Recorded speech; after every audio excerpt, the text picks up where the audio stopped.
Boa noite, gente. Muita paz para nós. Muita paz para nós. Vamos fazer a nossa prece para continuarmos, né, o nosso estudo, assim, acerca do Evangelho. Sabemos que é o que vai nos transformar para melhores. Assim nós podemos ascender essa escalada evolutiva, principalmente nesse primeiro momento que a gente, nesse momento que a gente está passando, né? Vamos levar o nosso pensamento em prece, levar nossas mentes, nossos corações a Deus, nosso Criador Supremo, nosso Criador da vida, pelas bênçãos que nos estão chegando, pelas oportunidades de conhecermos e reconhecermos a vida. Pedimos a proteção necessária para o estudo da noite e possamos ser instruídos pela espiritualidade maior para que possamos passar aquilo que nós levamos. Desde já, agradecemos a presença dos nossos benfeitores espirituais, dos nossos amparadores crísticos, também dos mentores de cada um aqui presentes e daqueles que nesse momento não estão conectados virtualmente, mas estão com certeza conectados de coração. É sincero.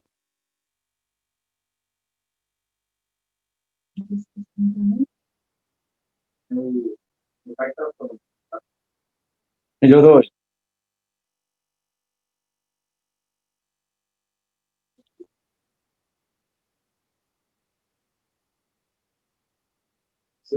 Agora, é o seu celular que está... Tá, ótimo. Tá bom. Vamos continuar então, gente.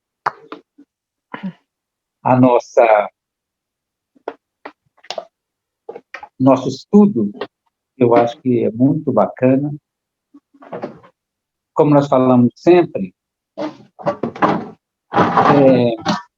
o Evangelho só faz sentido se ele for colocado na nossa intimidade. Se ele for trabalhado dentro da gente e sair da gente como atitude. E hoje nós estamos entendendo que essa atitude é a real pregação. Não é a palavra em si, mas a atitude que as pessoas tomam diante da vida. Os exemplos, é isso que arrasta. Né? Nós estamos ainda dentro, né,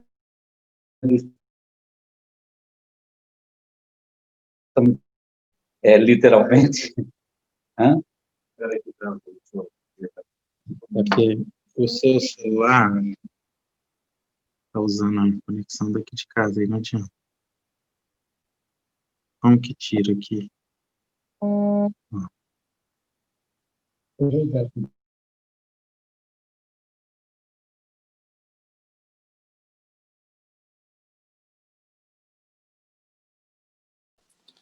Gente, só um minutinho, viu?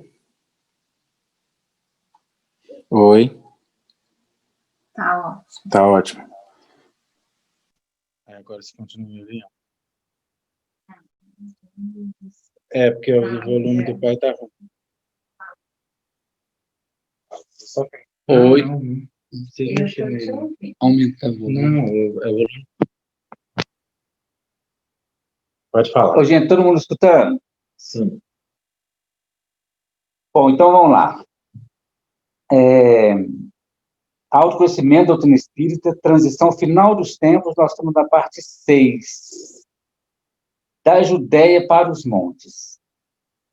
É o estudo que a gente já vem fazendo há algum tempo da destruição do templo, da destruição de Jerusalém.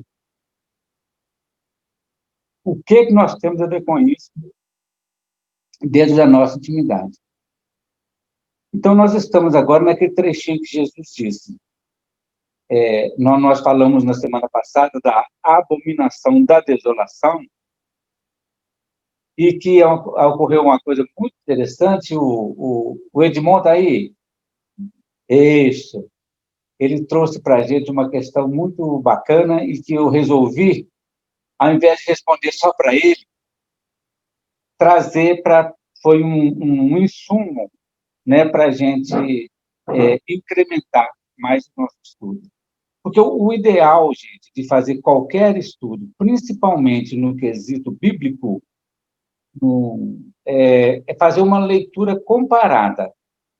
Isto é, fazer a comparação de tudo aquilo que nós já vimos, principalmente em relação à doutrina, que ela é muito rica, né, nas explicações, nas interpretações.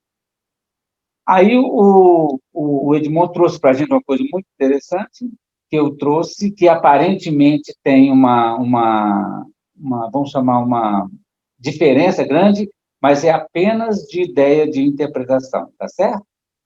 Nós falamos da segunda passada, eu estou deixando registrado aqui, porque quando as pessoas forem ler, quando a gente passar o material, fica mais fácil para ele situar, tá bom? Então, quem contribuiu, que eu achei fantástico dessa vez, foi o Edmond, né? Guardamos novas contribuições. Isso, muito bem. Aí, lá, na interpretação que eu trouxe, como eu disse na própria semana passada, são muitas as interpretações a respeito da abominação da desolação.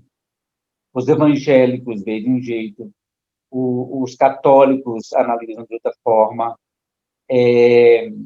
os rabinos veem de outra forma, e outras pessoas que não são vinculadas à religião também estudam os fatos mais históricos.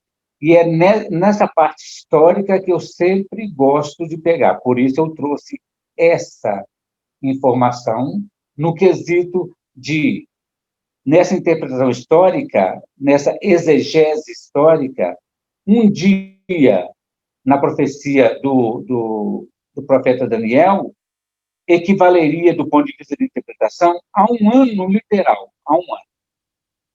Aí surgiu uma dúvida entre o que falamos e a segunda carta de Pedro, capítulo 3, versículo 8. Lá está escrito assim, ó, bem legal. Pedro disse: mas, amados, não ignoreis uma coisa, que um dia para o Senhor é como 1000 anos, e 1000 anos como um dia. Quando Paulo de Tarso trouxe para a gente uma brilhante afirmação, ele disse que a letra mata, o espírito vivifica. Então, a gente precisa sempre, principalmente nós que estamos estudando a Bíblia, estudando o Evangelho, a doutrina espírita, que é uma doutrina do ponto de vista fantástico, crítico, no sentido de não aceitar as verdades que estão impostas, porque senão ela é apenas mais uma religião. Aliás, ela não é uma religião, ela é uma doutrina, que nem eu afirmo sempre. Aqui no Brasil é aquela que carregou o rótulo de religião, mas ela é uma doutrina, com seus princípios básicos, é muito mais voltada para o processo da vida como um todo, e não de aspectos religiosos em particular, né? Então, a interpretação tem que ser sempre trabalhada em todas as frentes que a gente puder, para juntar as informações de modo mais preciso e colocar aqui dentro da gente. Note, então, eu grifei, né, não está escrito a palavra como. Meus amados, não ignoreis uma coisa, que um dia para o Senhor é como 1000 anos, e 1000 anos como um dia. Eu trago também, para enriquecer o nosso estudo, mais uma passagem que fecha bem com essa do Pedro. Davi disse em seu Salmo 90, não sei se todo mundo sabe, mas existe em Bíblia que o Salmo 90 é aquele que habita no esconderijo do Altíssimo, e há a Bíblia em que o Salmo que diz isso é o Salmo 91. Então, o Salmo 90, porque um dos salmos, agora não me recordo, ele foi partido em dois.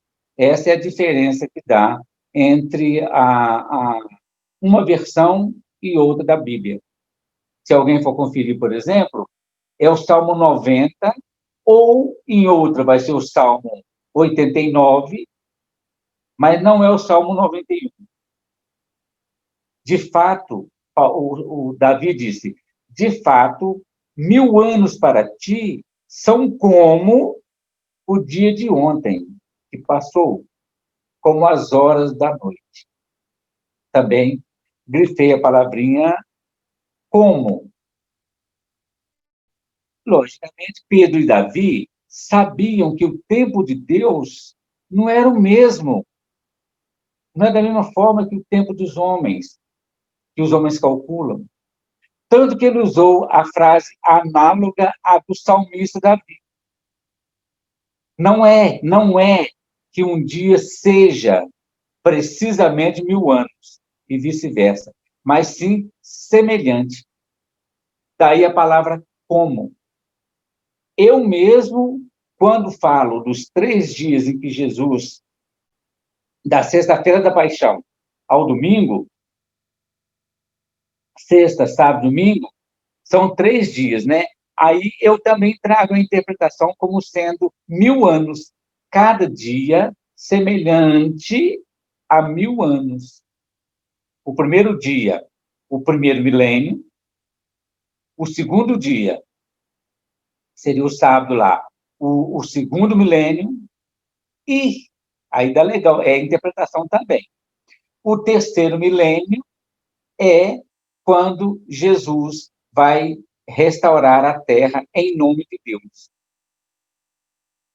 Jesus ressuscita na manhã do terceiro dia. Isto é, a terra renovada vai se dar ainda no amanhecer do terceiro milênio. Nós ainda estamos no ano 20 do terceiro milênio. Por volta lá do ano 2057, como disse Emmanuel, como disse, né, o Chico no livro Pinga Fogo, lá no programa, em 2057, a gente já vai estar bastante já renovado. Tá certo? O apóstolo Pedro apenas lembrou à igreja da época o que ele já sabia. Se a gente for ler um pouquinho mais adiante desse versículo, o que Pedro continuou dizendo? O Senhor não retarda sua promessa. Ainda que alguns a tenham por tardia, mas é longânimo. Eu traduzi embaixo que é longânimo, para convosco, não querendo que alguns se percam, senão que todos venham arrepender-se. Deus, então, Deus não tem tempo. Vocês concordam? Deus é eterno. Deus criou o próprio tempo. Ele é dono do próprio tempo. Para a espiritualidade, por exemplo, 1 hora em que eles precisam trabalhar vinculado a um médium, eles são limitados à energia do médium para poder passar a mensagem, seja escrita, seja falada, seja de que forma for.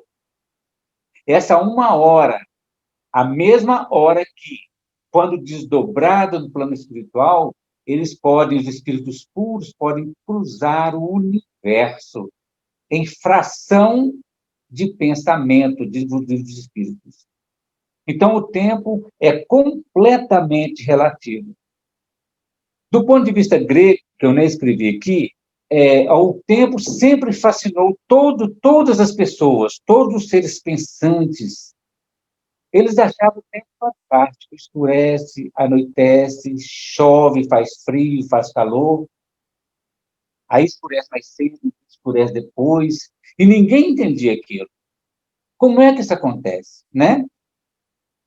Os primeiros, pelo menos, que têm registro, assim, a pensar seriamente nisso foram os gregos, na sua mitologia grega, que a gente chama. E lá tem a figura fantástica do deus Cronos. O deus Cronos, a palavra Cronos é daí que vem a palavra cronômetro, cronologia. O deus Crono, ele tem 2 filhos. Tinha lá, tem na mitologia, né? O Kairos e o Aion. E acontece que o pai, ele come os filhos, isto é, o tempo consome tudo, transforma tudo. Aion significa para nós aeon, ou éon, que significa eras. É um tempo muito longo. Como diz muito bem o Super Raul Seixas, oi, olha o trem, vem trazendo de longe as cinzas do velho éon. Na música Trem das Sete, que é fantástica essa música, né? Então, aeon significa uma nova era, geração, enquanto que o Kairos é o tempo presente. A figura que representa Kairos, ele anda completamente nu, sem nenhum pelo. Ele tem apenas um rabichinho lá no alto da cabeça, um rabinho fininho. É a única possibilidade que tem de alguém parar o tempo, é segurando o rabichinho do Kairos. Então, o tempo nosso é o tempo cronológico do Cronos, mas o tempo que a gente não segura é o Kairos e o Aion. O nosso presente seria o Kairos, ele passa, ora rápido se a gente está feliz, ora muito difícil se estamos em angústia, em solidão, em tristeza, ele demora para passar. Então, a ideia, e agora, mais recentemente, nós temos Einstein, que se preocupou enormemente com o tempo, nós temos uma série de outros pensadores, nós temos Stephen Hawking, com uma breve história do tempo, trabalhando isso, e mais precisamente hoje, a física quântica, a mecânica quântica, trabalhando que o tempo não é linear. Aliás, efetivamente, o tempo nunca foi linear. A gente é que tratou de fazer passado, presente e futuro. Quando a gente fala que Deus é onipresente, onisciente e onipotente, é porque ele é dono do tempo. Como diz também um livro que a Cassinha gosta muito, que ela cita de vez em quando, Proezas do Menino Jesus, de um escritor fantástico chamado Luiz Jardim, que Carlos Drummond de Andrade achou por bem chamá-lo o quinto evangelista. Ele conta todo o evangelho de Jesus, mas como se todos eles fossem crianças. E lá ele escreveu, antes do tempo já eras, sem seres de tempo nenhum. Então, Deus é o Senhor do tempo, Deus é o Senhor de tudo. E tem também uma passagem fantástica, acho que no livro Jesus no Lar, se não me engano, ou Alvorada Cristã, que chama...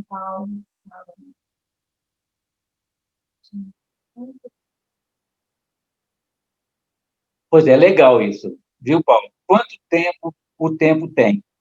E tem também uma série muito interessante hoje, se as pessoas quiserem assistir, chamada Dark, uma série alemã, que trabalha bastante essa ideia do tempo concomitante, o tanto de coisa que acontece ao mesmo tempo, aqui e alhures, ou seja, em qualquer lugar, em outras dimensões. Foi muito legal ter trazido essa dúvida, porque permitiu que a gente trouxesse essa ideia hoje, né?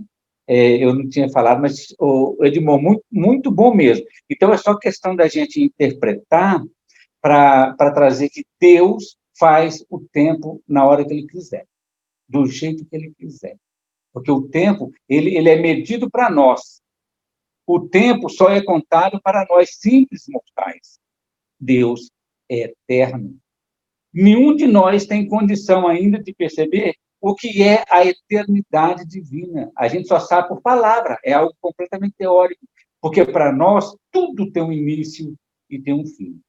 A eternidade é algo completamente, para nós, assim, desconhecido. A gente conhece teoricamente. Tá bom? Vamos para frente, então. Em Atos dos Apóstolos, também, no capítulo 1, versículo 7, está escrito: não compete a vocês saber os tempos ou as datas que o Pai, no caso do Pai aqui agora é Deus, né? O Pai maior estabeleceu pela sua própria autoridade. A gente não consegue saber isso, né? E Jesus disse, também no seu evangelho, que eu peguei de Marcos, mas daquele dia, que é exatamente esse dia que nós estamos passando agora, isto é, dos dias dos sinais dos tempos, lá vai estar escrito isso, mas daquele dia e hora ninguém sabe, nem os anjos que estão no céu, nem o Filho, senão o Pai. Como diz muito bem Miramês, em uma de suas obras, não sei qual que é direitinho, agora não sei se é Médiuns ou outras belas obras dele, ele disse que ninguém sabe quando é que Deus vai dar uma segunda demão, muito bonitinho que ele fala, uma segunda demão na Terra. Quando é que Deus vai fazer a V2 da Terra? Nós já estamos na versão 1, como é que Deus vai fazer isso, né? Então, só para a gente situar que existem interpretações em que um dia é um dia mesmo, existe interpretação que um dia pode ser uma semana, pode ser um século, pode ser menos do que um dia, cronologicamente falando, né? Porque imagina, se 6 dias da criação, se fosse 1000 anos de criação, aumentando apenas 6.000 anos na criação da Terra, não daria todas as 6 eras geológicas porque a Terra passou.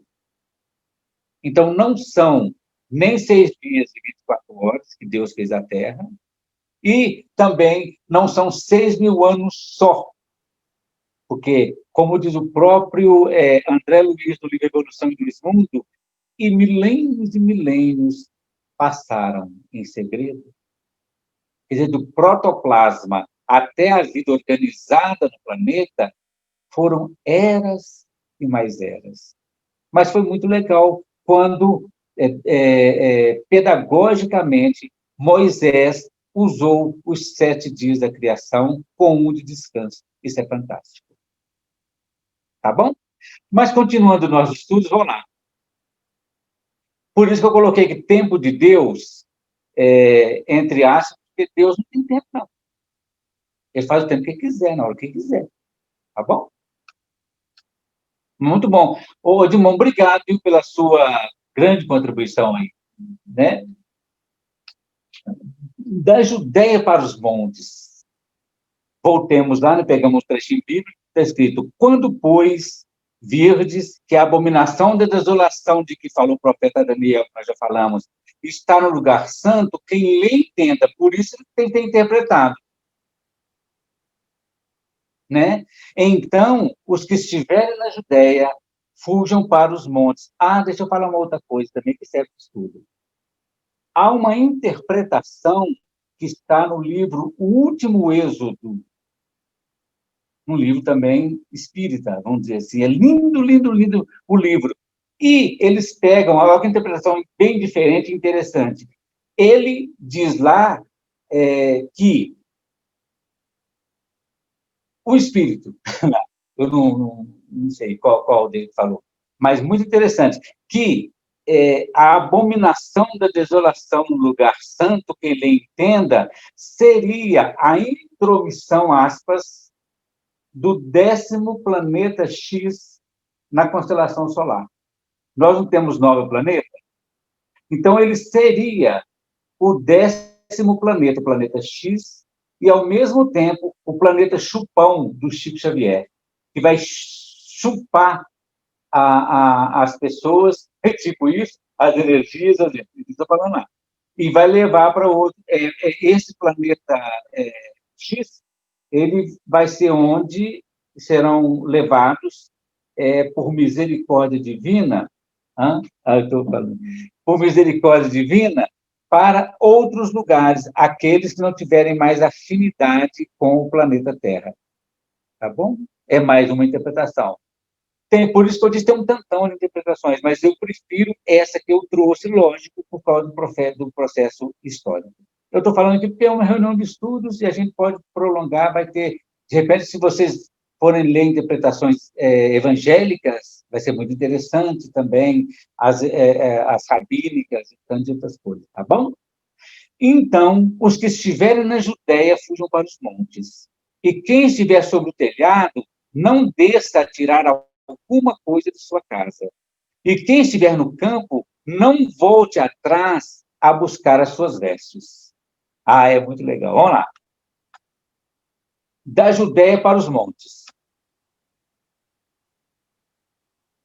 Bom, então, os que estiverem na Judéia, fujam para os montes. Judéia é exatamente a região em que fica Jerusalém.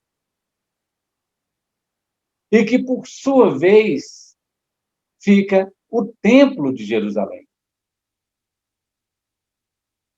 E a profecia diz tanto em relação à destruição de Jerusalém, que já foi destruída antes de Cristo, foi destruída, que nós trouxemos lá no início, ela foi destruída no ano 70 depois de Cristo, e lá no ano 135 foi de novo invadida, pisada pelos gentios, conforme diz a profecia. Então, Jesus profetiza sobre a destruição de Jerusalém e do templo que está dentro da cidade de Jerusalém. O coração de Jerusalém é o templo. E isso ocorreu, conforme nós já dissemos, né? E que haveria, quando uma coisa está para ser destruída, a gente precisa dar um jeito de fugir por conta de todos esses acontecimentos. Fugir significa abandonar aquela situação, partir para um novo campo, decidir uma nova vida, trabalhar novas perspectivas, às vezes difíceis. Mas precisa sair do seu lugar. A Bíblia é cheia disso. O próprio Abraão, imagina, Deus chegou para ele e falou assim: Abraão, sai da tua terra e vai para onde eu te mandar. Abraão não sabia onde é que ele ia, gente. Sai da tua terra e vai. E Abraão foi. Até ser direcionado para Canaã. Então, para quê? Para que Abraão é o grande teste da fé. Por isso que Abraão é o pai da fé. Para o povo hebreu. Para o povo judeu. E para nós outros, cristãos hoje, que nós somos todos descendentes de Abraão, do ponto de vista de terra, do ponto de vista de nação, do ponto de vista de tradição religiosa, somos todos filhos de Abraão. É por isso que Jesus disse: Deus tira filhos de Abraão dessas pedras, isto é, da dureza dos nossos corações. Um dia nós seremos filhos da fé, aquela fé que Abraão efetivou, mostrou, provou. Tá bom? Então, a Judéia também representa aquela planície, o status quo, aquela região em que o cotidiano acontece, o momento presente, a vida acontece, mas não pode ficar circunscrita. Quando a gente fica muito tempo no mesmo lugar, é necessário que aconteça alguma coisa para fazer a gente movimentar. Assim como a terra precisa ser arada para poder renovar os seus nutrientes para receber a semente. a gente também precisa sair do nosso lugar comum do homem velho, partir para o homem novo. Da Judéia para os montes, dentro de cada um de nós. Judéia, então, significa lugar da vida cotidiana, só para registrar. Lugar da vida da cidade de Jerusalém, a velha Jerusalém, que nós falamos. Vem a nova Jerusalém agora. E essa nova Jerusalém, que vai ser a terra renovada, em tudo nela vai ser renovado. É literalmente um outro mundo. A terra de ontem não vai existir mais. Como diz muito perfeitamente o profeta Isaías, que ele diz que aquele que escapou do laço ficará preso na cova. E aquele que sair da cova ficará preso no laço. Porque os fundamentos da terra serão abalados, e a terra será tirada como a tenda de uma noite, e ela cairá e não contornará a erguer-se. Isto é, a terra fenomênica não mais vai existir. Só vai existir a terra renovada, brilhante, lúcida, iluminada, tal qual uma bela noiva para receber o noivo, que é o Cristo. É o lugar do templo também, isto é, dos cultos externos. Tudo acontecia ali, ninguém estava preocupado com a limpeza da alma, mas o templo era impecável. O culto externo.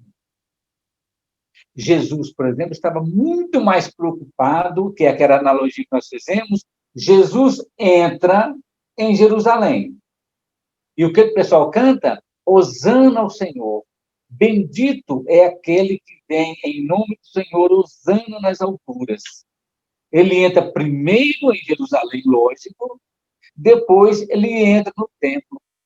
E no templo ele vai expulsar a nossa animalidade, ajudar a fazer a nossa reforma. Isto é, quando nós aceitarmos o Cristo interno entrando na nossa Jerusalém, no nosso coração, na nossa mente, renovando os nossos sentimentos, os nossos pensamentos, toda a nossa animalidade já não quer dizer, porque tem gente que fala isso, tem gente que acha que o cachorro, qualquer animal, é mais evoluído que o homem, né? Esse animal que eu digo não é a personificação dos animais que nós conhecemos, mas a agressividade e o medo registrado no nosso cérebro reptiliano. Então, Jesus faz um azorrague e afasta os animais. E afasta o comércio.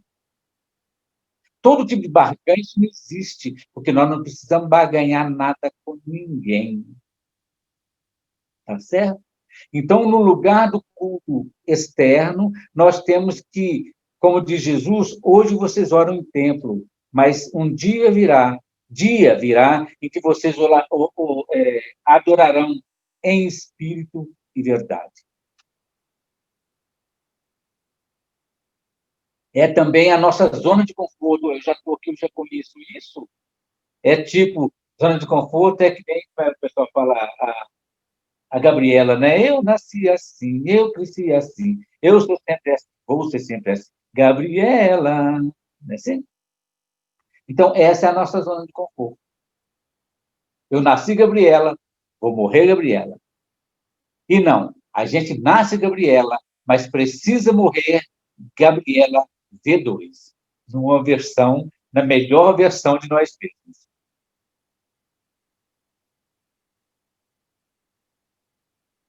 Vamos lá ainda, da Judéia para os montes. Oi, gente, tá tudo bem?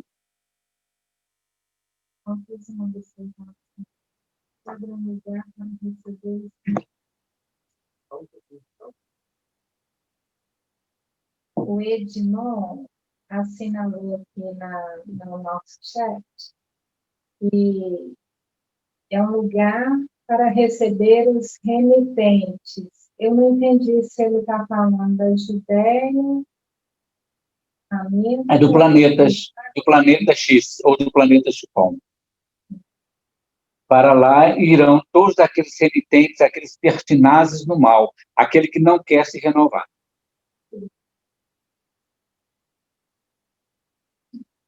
Vamos lá, então? Olha que legal que é isso, olha. Ainda a Judéia e os montes dentro da gente, monte significa sair da linearidade, sair da planície, sair dessa estabilidade que a gente acostumou, né? E subir, elevar. Ô, gente, subir e elevar não é fácil. E essa é a tônica do estudo. Né? Elevo, olha que legal, está escrito no Salmo, elevo os meus olhos para os montes, de onde vem meu socorro? O meu socorro vem do Senhor que fez os céus e a terra. Isso é muito bonito. Os montes, o monte é a coisa mais maravilhosa que existe. Quase, nós vamos falar aqui, que Deus habita em todos os lugares, mas principalmente nos montes, porque é lá que a gente tem mais facilidade de encontro com o nosso eu profundo. Né? Então, o monte, lugar onde Moisés recebeu as leis de Deus, olha que legal, eu trouxe alguns exemplos. Lugar da cidade de Jerusalém, velho, onde Jesus teve a sua identidade reafirmada, foi o momento em que eles, no Monte Tabor, né, que Jesus se transfigurou diante de Pedro, Tiago e João, e apareceu para ele Moisés e Elias.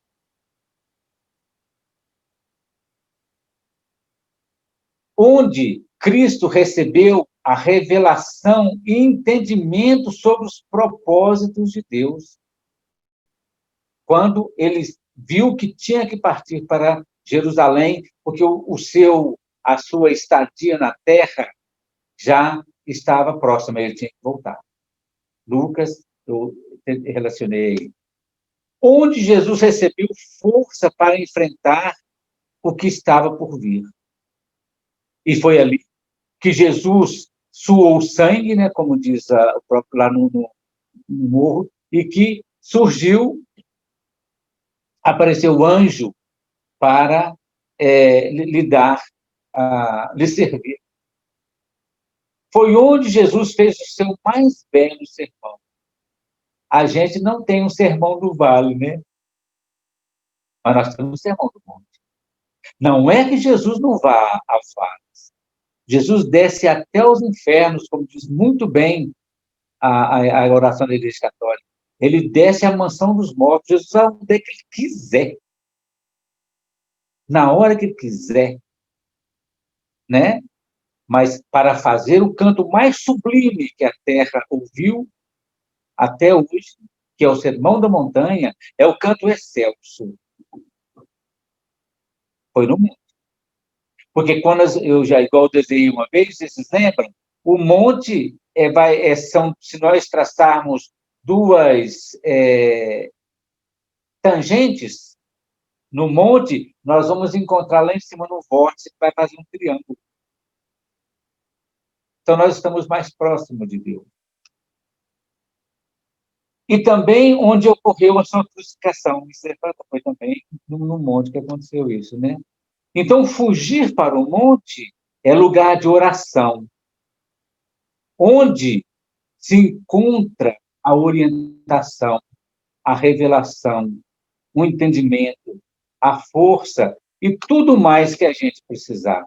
É no monte que nós vamos encontrar. Então, sair da Judéia, nesse momento de transição, nós temos que sair da linearidade. Nós temos que sair da planície. E nós temos que nos elevar. Nós temos que, musicalmente falando, nós temos que vibrar uma oitava acima. Tá bom? Jesus também é muito, muito bom. Ele diz a outra, olha, quem estiver sobre o telhado, não desça a tirar coisa alguma de sua casa. Vamos ver lá, isso é muito legal. Ou seja, mesma coisa. Ó, se eu tenho que sair da Judéia e ir para os montes, se eu já estou no telhado, que eu não desça para buscar nenhuma coisa mais. Aí eu trouxe alguns exemplos para ilustrar para a gente. Telhado, parte superior da casa. Simboliza, o simbólico agora, estar em vibração mais alta, em sintonia superior. Jesus disse, olha que legal que é isso. O que vos digo na escuridão, falou para os discípulos, dizei-o à luz do dia. O que eu vos diz ao ouvido, proclamai do alto dos telhados. Olha que legal, gente, que é isso. Telhado significa antena, isso já é minha conta. Antena significa internet. Internet significa nuvem. Então, de todas as formas, tudo aquilo que a gente escutou de Jesus, nós temos que proclamar de todos os modos possíveis, de todas as maneiras possíveis, mas de cima do telhado, do ponto mais alto, e não descendo a vibração. A gente pode e deve até descer para o murmurinho do dia a dia, mas sem perder a vibração do alto. É muito difícil fazer isso.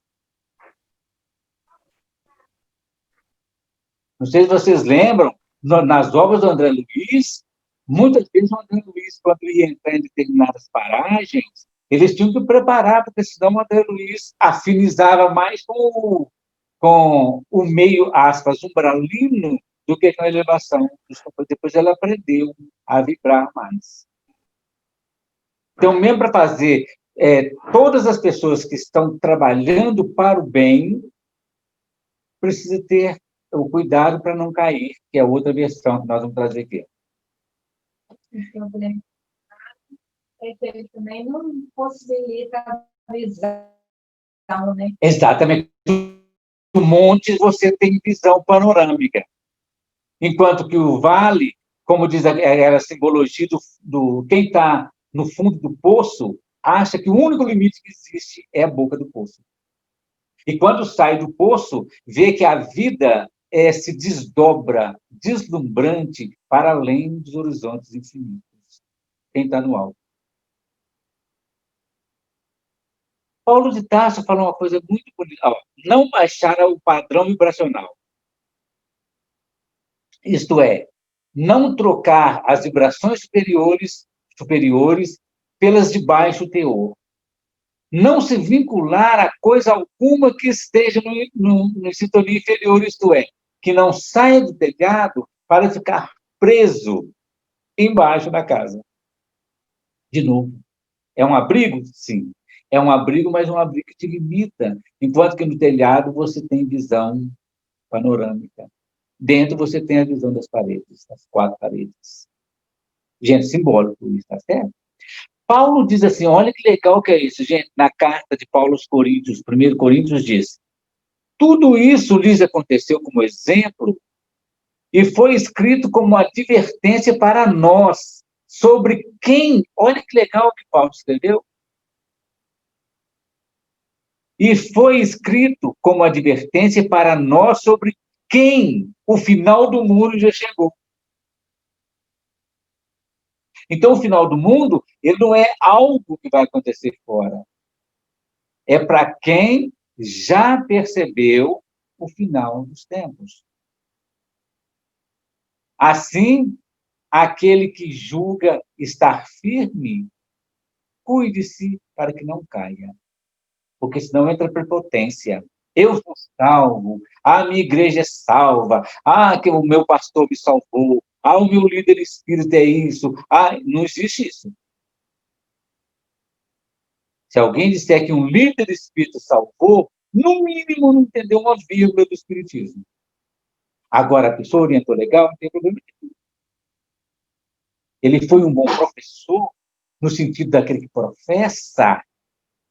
Perfeito. Não tem problema nenhum. Está aí para isso mesmo. celebração dessa missão. Mas, se tivesse como uma pessoa só salvar todo mundo, Jesus tinha salvo por isso e levado nós tudo. Mas, Jesus deixou um caminho para que cada um de nós caminhasse nele. O caminhar é verbo de ação. O caminho é substantivo. O caminhar é por conta de cada um de nós. Então, para aquele que já sabe que o final dos tempos chegou, tem que ter muito cuidado para não descer do telhado, não cair do telhado. Senão vai esborrachar no chão, vai ficar lá, parado. Tá certo? Brincadeira à parte, mas é isso mesmo. Lá no livro do Apocalipse, nas igrejas, quando João recebeu a belíssima interpretação da visão do Apocalipse, né? Ele disse para as igrejas: observai de onde você caiu e retorne para o seu primeiro amor. Jesus disse isso para João. O primeiro amor é o evangelho vívido, límpido, cristalino, sem as máculas que as coisas materiais colocaram nele. O poder temporal. Né? Então, nós temos que voltar. Por isso que o Espiritismo diz que ele é o Evangelho redivivo. É vivo de novo. Buscando entender as nuances do Evangelho genuíno que Jesus disse e, principalmente, que Jesus viveu. E quem estiver no campo, não volte atrás a buscar as suas vestes. Olha que legal também isso. Campo, lugar aberto, livre de plantio, de colheita, de andar, de correr, de brincar, livre de limitações. Buscar as vestes é o contrário.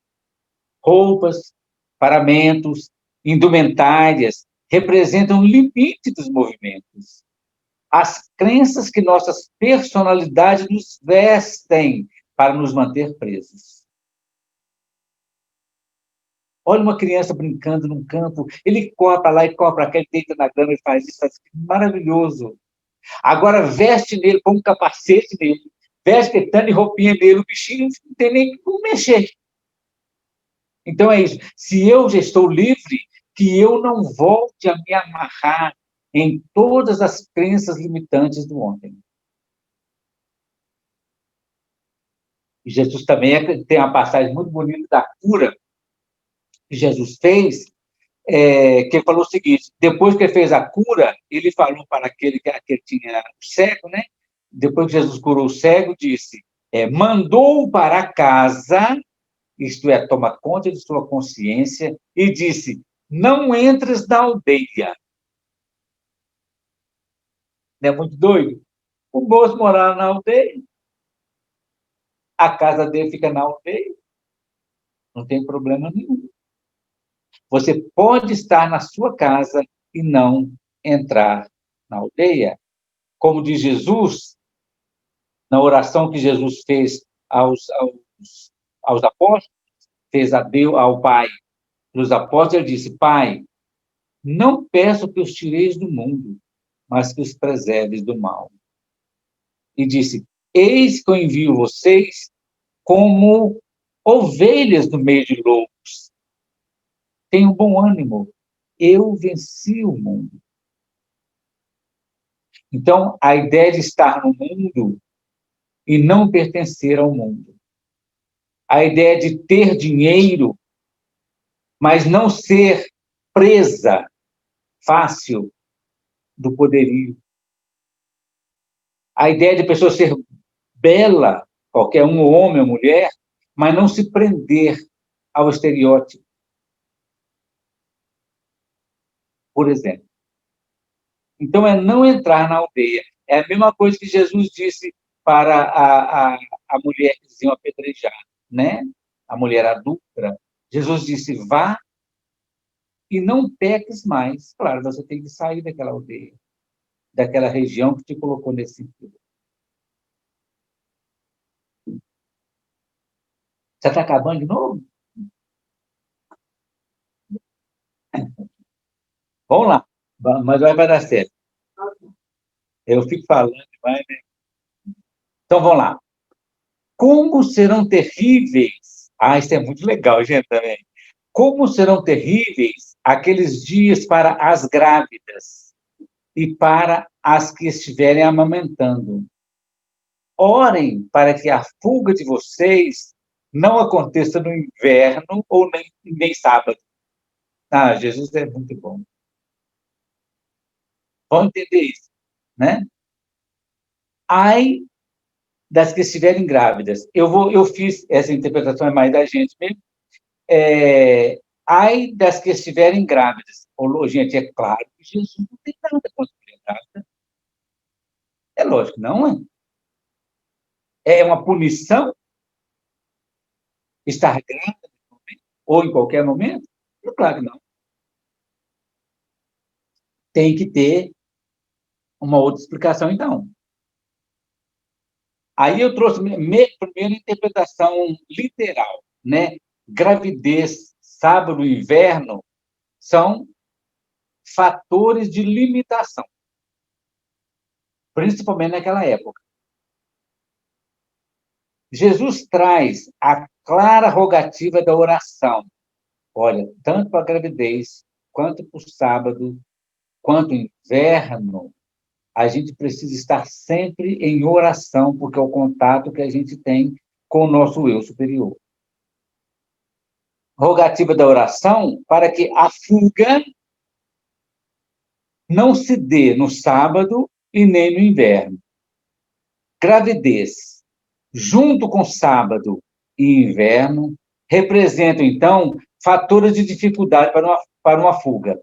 Contextualizando, o inverno, lá naquela região, e em qualquer outro lugar, é muito rigoroso, menos aqui no Brasil, que não é. Mas, na maioria dos lugares, toda a movimentação tem que parar por causa do inverno. Então, é momento em que a fuga fica muito difícil. E o sábado era fator extremamente limitador, porque era dia que os judeus não trabalhavam, mas também não podiam se deslocar para grandes distâncias. Se não me engano, eles não podiam andar mais de 1 quilômetro nesse dia. Então, como é que a gente vai fugir para ficar dentro, nos limites de 1 quilômetro só?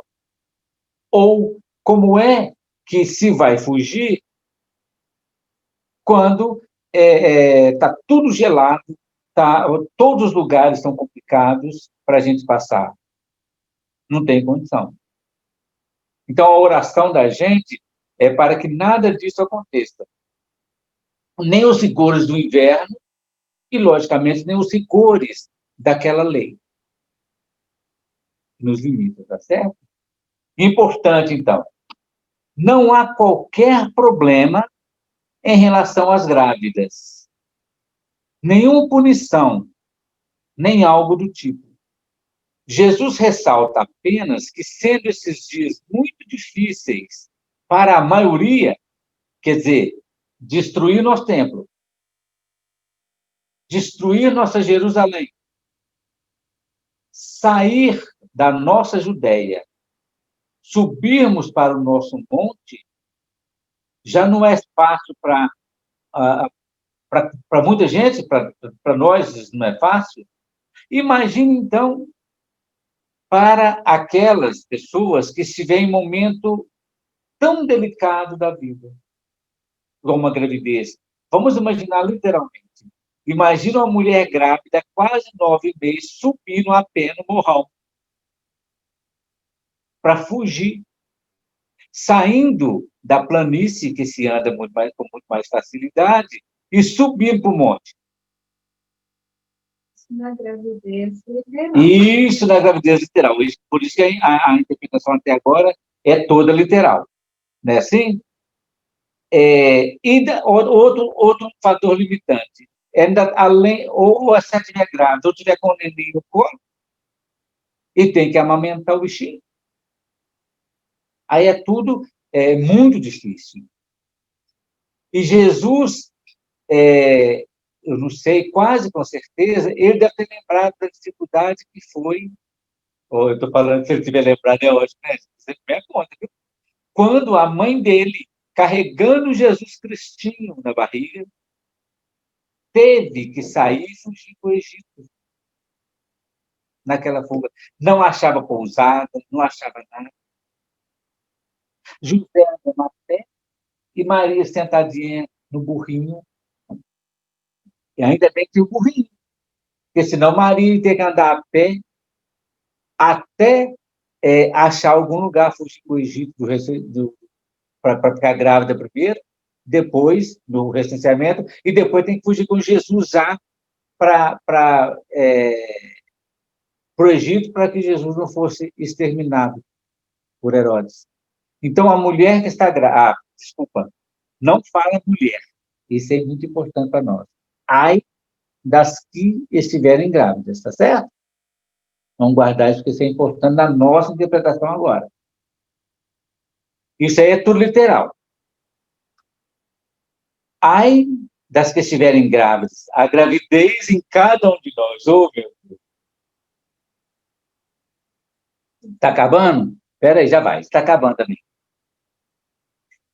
Entendemos que Jesus não fala apenas à mulher, ao elemento feminino, mas ao aspecto emocional de cada alma humana.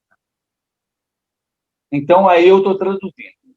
Ai da alma grávida de emoções desequilibradas. E ainda mais, amamentando, isto é, sustentando o peso, aspas, desse desequilíbrio. Como é que sai de Jerusalém? Como é que destrói o templo repleto de emoções desequilibradas, de ódio, de rancor, de desespero? Ah, não sai. Ah, não sobe monte nenhum. Não sobe escala de evolução nenhuma, porque é muito pesado para a gente, né? Será muito difícil subir ao monte ou enfrentar os rigores do inverno. Ainda enfrentar também a dureza das crenças limitantes impostas pelos líderes, donos de segmentos religiosos. Acabou.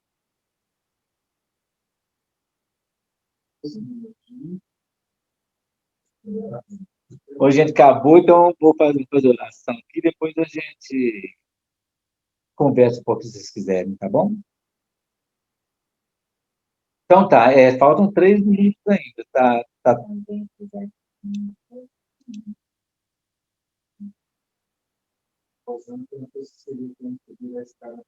Ah, muito bem, boa essa.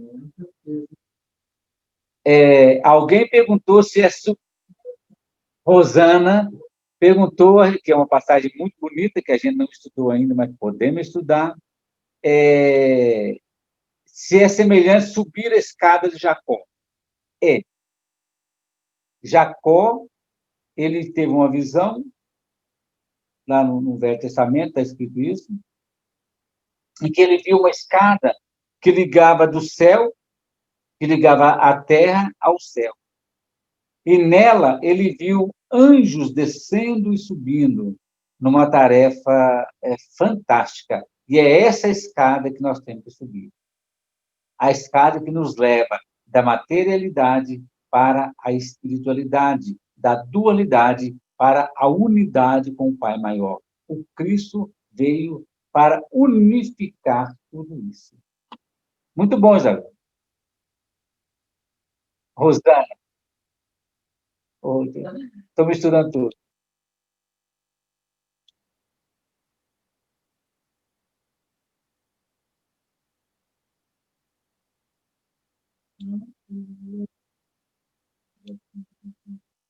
Tá bom. Então, gente, vamos fazer a nossa prece.